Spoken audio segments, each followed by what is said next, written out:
విదేశాల్లో చదవాలనుకుంటున్నారా? అయితే విదేశ్ కన్సల్ట్ ని సంప్రదించండి. రైతును తొక్కేయాల్సిందే బీజేపీ ఎంపీ కంగనా నోటి దురుసు. ఇగో ఇట్లాంటి వాళ్ళు నోటి దురుసు ఉంటే ఇక రైతులు ఏం చేస్తారు? ఎక్కడ కనపడితే అక్కడ చెప్పులతో దాడి చేస్తారు. నీకు అవసరమా? ఒక ఎంపీ పార్లమెంట్ మెంబర్ మీరు బాధ్యతగా తొక్కేస్తావు అంటే రైతును తొక్కేస్తే ఈ దేశంలో 75% మంది 70% మంది రైతాంగం ఉంటారు. వ్యవసాయ ఆధారిత దేశం ఇది. అంటే వ్యవసాయ ఆధారిత దేశమైన 70% మంది రైతులను దొక్కేసి ఏం సాధిస్తావు? అంటే ఏంది మీ విధానం? బీజేపీ పార్టీ దీనిపైన స్టాండ్ చెప్పాలి. మేము రైతులను కడుపులో పెట్టి చూసుకుంటాం అని చెప్పిండు. ఢిల్లీ సరిహద్దుల్లో జరిగిన రైతు ఉద్యమాలపైన ఉక్కుపాదం మోపి దాని తర్వాత క్షమాపణ చెప్పిండు.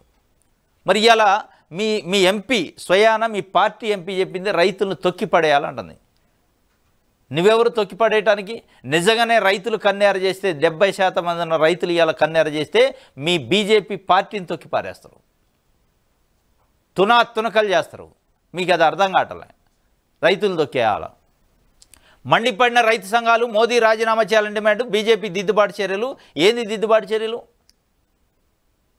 కేసు పెట్టాలేమో. 70% భారతదేశంలో ఉన్న 70% మంది వ్యవసాయదారుల్ని, రైతుల్ని, రైతు కూలీలను అవమానించింది. వాళ్ళ ఆత్మాభిమానం మీద దెబ్బ కొట్టింది, వాళ్ళ ఆత్మగౌరవాన్ని కించపరిచింది. కేసు పెట్టి లోపటేయాలి.